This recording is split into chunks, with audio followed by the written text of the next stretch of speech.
Welcome to AETCM, the emergency medicine channel. A 45-year-old male came to ER with complaints of fever, cough since 10 days, and altered sensorium since 1 day. Initially, patient was taken to outside hospital where patient was found to have diabetic ketoacidosis, where his ABG showed high anion gap metabolic acidosis with uncontrolled sugars, and he was initiated treatment from there and was referred here for further management. On arrival to our ER, in initial 10-second assessment, airway was patent, there were no secretions, breathing was air entry bilaterally equal with a respiratory rate of 24 breaths per minute with a saturation of 98% room air and 98% room air. Circulation wise, BP was 100 by 70 with a heart rate of 100 per minute. Disability wise, GCS was E3, V4, M5, pupils bilaterally equally reactive. Exposure wise, temperature was 97.9 degree Fahrenheit. GRBS showed high. What are the components of circulation according to an emergency doctor? Components of circulation: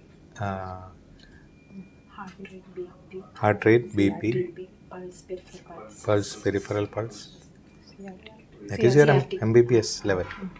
More than that, CRT. Then delay. Till then you told is MBBS level. That is correct. Circulation is maintained or not. We can know all these things.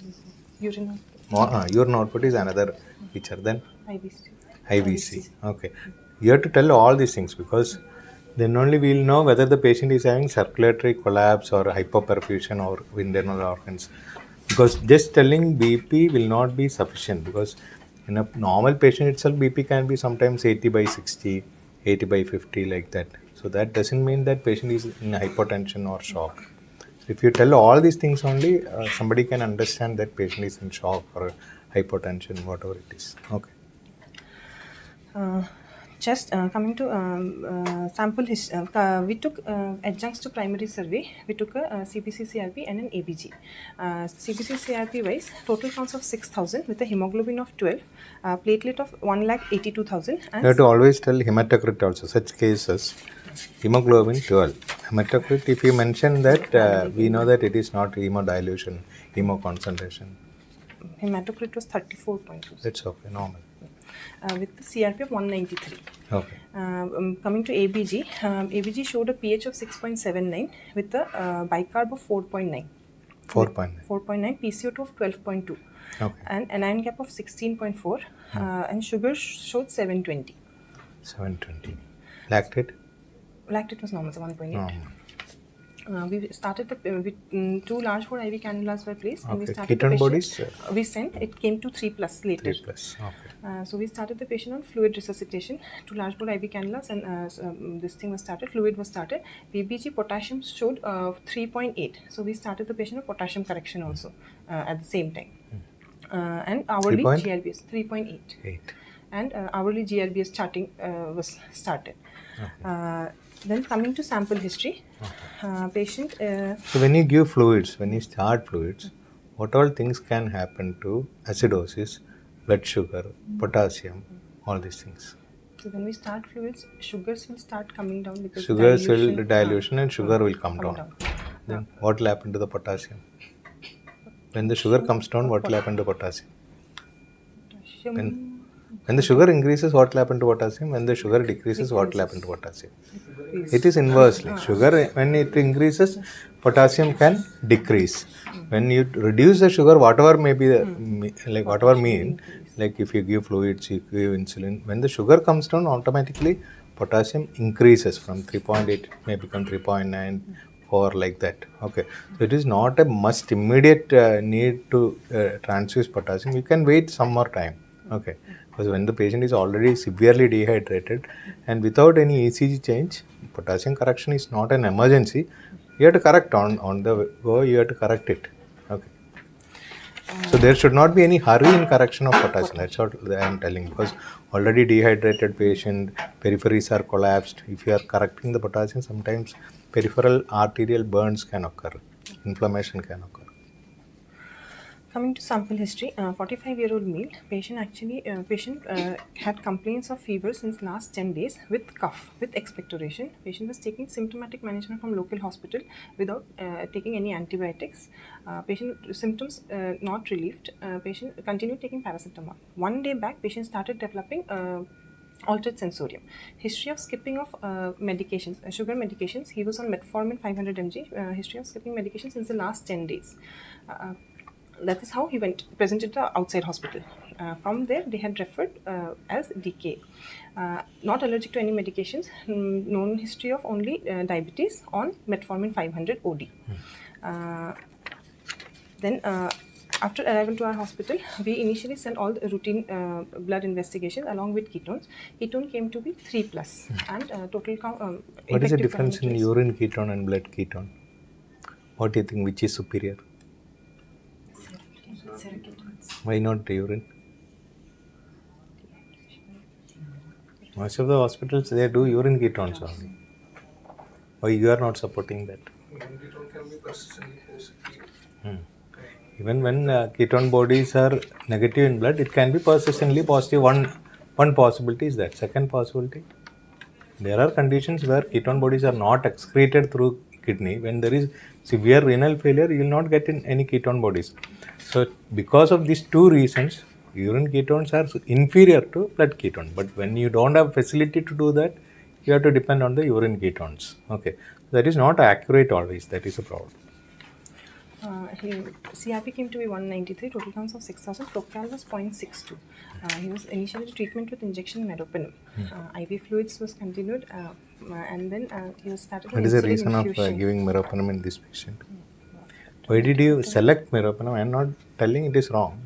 Why did you select meropenem as a primary antibiotic in this case? Community broad spectrum antibiotic. What is your opinion? You tell the opinion. It may be wrong or it may be right. Depends on the clinician, it may vary. Why did you choose meropenem as first line of choice? He was receiving meropenem from He was outside receiving hospital, meropenem, so we continued. That is the only reason. Okay. Then we started him on insulin infusion. And what is the procalcitonin you are told? So, what is your opinion on procalcitonin when there is an infection? Already infection is there, meropenem is continuing. Can we de-escalate antibiotic dose, antibiotic regime depending on the procalcitonin values? De-escalate. I am asking a specific question. So this is a common problem. Patient will be on higher antibiotic referred from other hospital to our hospital. So can we de-escalate the antibiotic depending on the procalcitonin value? Serial procalcitonin if negative, if downtrending. What is your opinion? Escalation. Can we de-escalate the antibiotic depending on procalcitonin levels or not? It is not correct. That is the answer. Okay. Procalcitonin tells you that there is bacterial infection.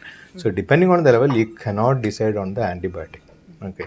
So that is a clinical judgment that depends on the treating physician. He might have started meropenem or something. But depending on the procalcitonin, we cannot de-escalate. That's all. Okay. But if primarily you are the treating physician, if procalcitonin is negative, there is no point in starting meropenem. That's all.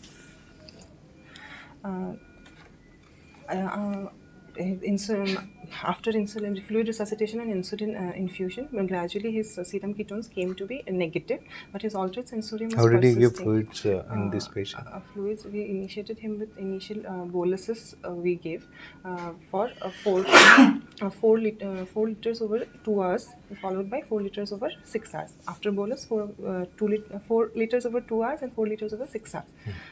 Following which we maintained at 100 ml per hour. During that process, what all things you monitor? We initially checked the IVC and did the screening echo. It came to be good LV and IVC was fully collapsed. So we were checking the IVC and continuing on fluid with output. We're monitoring the urine output. Okay. Then in view of persistence. Is there any drop in sugar during rehydration? Yes. Okay. So Since persisting of altered sensorium was there, we went ahead with an MRI brain with contrast, and we also did LP for the patient. But everything came out to be negative. What are the Nothing was reasons for negative. altered behavior in DK or very high blood sugar? What are the reasons for altered behavior? Tell me the reasons, list out all the reasons, then rule out and. It would be cerebral edema. Okay, cerebral edema is one reason. Can the patient develop cerebral edema in DK? Just more What all phases you can develop cerebral edema? Increased osmolality, hypertonic. sudden decrease in sugars. In rapid acute decrease phase, in what will sugars. happen? Acute DK, when the sugars are very high, like 700, 800, what will happen to the brain cells? They shrink. Okay. When you're giving fluid, rapid correction of the blood sugar, then it can swell. Again, cerebral edema can occur. So one of the reason is cerebral edema. Then If infection is also there. infection, brain meningitis, meningitis. stroke is the next important possibility because it's a hypercoagulable state. So it always suspect stroke, and like you told, it is a infection is another possibility. Then Atypical pneumonia. If we are suspecting. atypical. So you are thinking atypical pneumonia. Some other infection which can hyponatremia. Okay, there is another reason is hyponatremia. Toxic encephalopathy, sepsis, toxic. Okay. But you have to always think about the stroke. Okay, stroke is always associated with DK, and once you correct the DK, like with fluids itself, sometimes it can reverse. Myocardial infarction, stroke, DVT, everything is possible. Then MRI brain as well as LP was done, which came to be normal due to persistence of altered sensorium, as well as patient was having hypophosphatemia. So we suspected a patient could be infected with What is the problem of hypophosphatemia? Means usually atypical pneumonias can have hyponatremia, hypophosphatemia. Yeah, I understood that. If hypophosphatemia occurs, what is your problem? Muscle paralysis will be there, muscle weakness will be there. Okay, so this is one of the reasons for weaning failure in ICU. So if you are suspecting a respiratory distress or possible mechanical ventilation, then that has to be corrected. Otherwise also that can produce severe muscle weakness, all these things. So we sent an atypical pneumonia panel and Legionella. Why did you suspect atypical pneumonia? Because patient had been fever cough since 10 days, X-ray showed right-sided bilateral infiltrates with altered sensorium with hypophosphatemia procal 0.6. So we mild elevation, mildly symptomatic patient, mild elevation of parameters with hyponatremia, altered behavior, then hemolysis, diarrhea, bilateral infiltration, all these things, there is a possibility of atypical pneumonia. So the panel we had sent and it came out to be Legionella pneumophilia IgM antibody Okay, positive. will your meropenem cover that? First we have to add atypical coverage. Atypical coverage is there for meropenem, but it is always better to go for specific atypical coverage. Like this patient, we might have added azithromycin. Okay. So after that, we added azithromycin. But if you see the meropenem coverage, it will definitely cover atypical organism. Then we added the patient on azithromycin. Okay. After following 2 to 3 days, patient sensorium improved. Okay. And then patient hemodynamically stable. Infective parameters, everything came down. CRP came down to 26. Okay. Then eventually, we discharged the patient. Okay. So tell something about atypical pneumonia. Atypical pneumonia, basically, most common organisms are Mycoplasma pneumoniae. It could be a chlamydia. It can be a Legionella. Chlamydia pneumoniae, Chlamydia psittaci. Basically, these atypical pneumonia organisms are not cultured, as well as they cannot be gram stained. We cannot see them. That's why we consider it atypical. Okay. And they do not have a cell What is wall. typical pneumonia? Typical. Typical pneumonia will have symptoms of fever, cough, High degree breathlessness, fever, chills, tachypnea, rigors, erratic chest hemoptysis, pain. consolidation. Okay. What is the common organism for typical pneumonia? Streptococcus pneumonia. Streptococcal pneumonia is the most common. And others also can produce, but streptococcus is the most common. Community acquired typical pneumonia. Hospital acquired, it can be different. Okay. Atypical pneumonia, which usually will not have the signs, symptoms of typical pneumonia, like high grade fever won't be there. Patient won't be having severe breathlessness. Okay. Won't be It is a have progressive symptom and URTA mild symptoms will be there, symptom. malaise will be there. Okay. Patient might be having altered sensorium, they might be having diarrhea. There Okay. will be electrolyte imbalance, most commonly hyponatremia, hypophosphatemia. There could be renal failure, and Okay. OTPT, transaminitis can be there usually in atypical pneumonia. Other than that, viral organisms can also be cause of atypical pneumonia. Post-viral infection, atypical pneumonia can occur. How do you differentiate viral pneumonia from atypical pneumonia?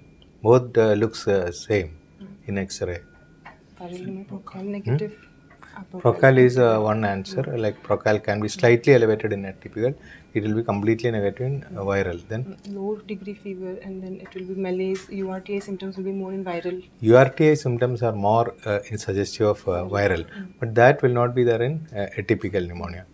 And situation like patient is sitting in AC room, closed AC It will room. be more for atypical So pneumonia. that type of situations are Contaminated water. okay. That will be more of atypical Atypical pneumonia. pneumonia.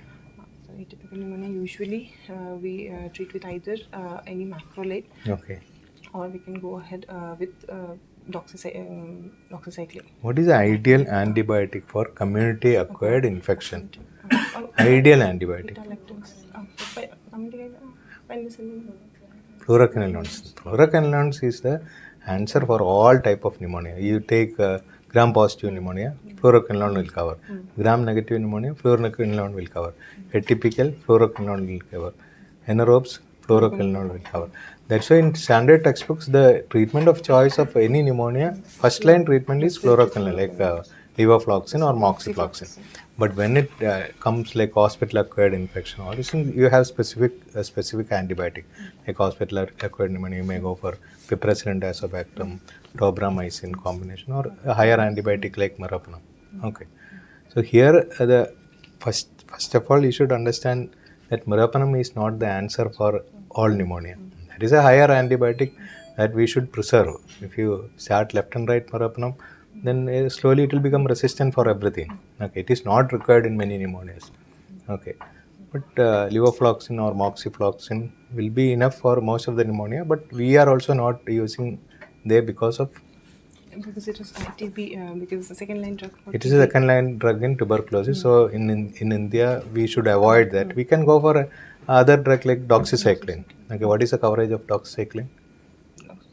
gram positive, gram negative, and atypical. So everything, gram positive, gram negative, atypical, anaerobe, everything will cover by even doxycycline also. Okay, resistance is not well known for doxycycline. So advantage is there, but it is a cheaper antibiotic. That is only problem. Okay, what happened to the DKA part in this patient? DKA parts gradually improve. So can DKA produce bilateral infiltrates?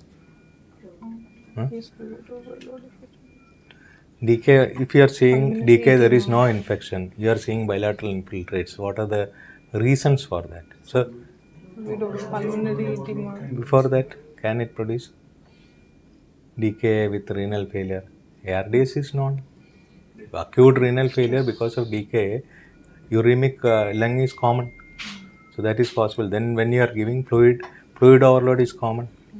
So that is also possible. Only thing here we got a test positive for atypical panel. Okay, so we have to be very careful. Sometimes all these things can be produced by DK itself. And what happened to the patient finally? Improved finally. What insulin regime you followed after this? Patient initially was on IV insulin. Then after stopping, we calculated the 24-hour requirement for the patient, and then started him on human actropid, 1/3 of. Suppose the requirement is 100 units per day. Last 24 hours we used 100 units. How do you convert?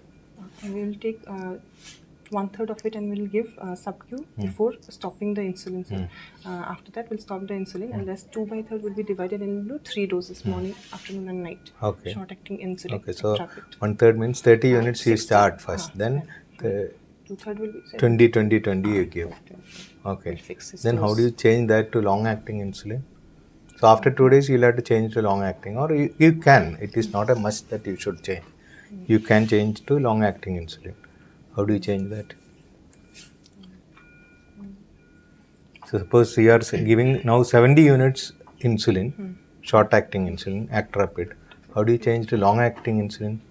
25 morning BD. and 1/3. Okay, so again, in that 2/3 will be enough most of the patients when they go home. Like you told, in that 2/3 will be morning, 1/3 will be night.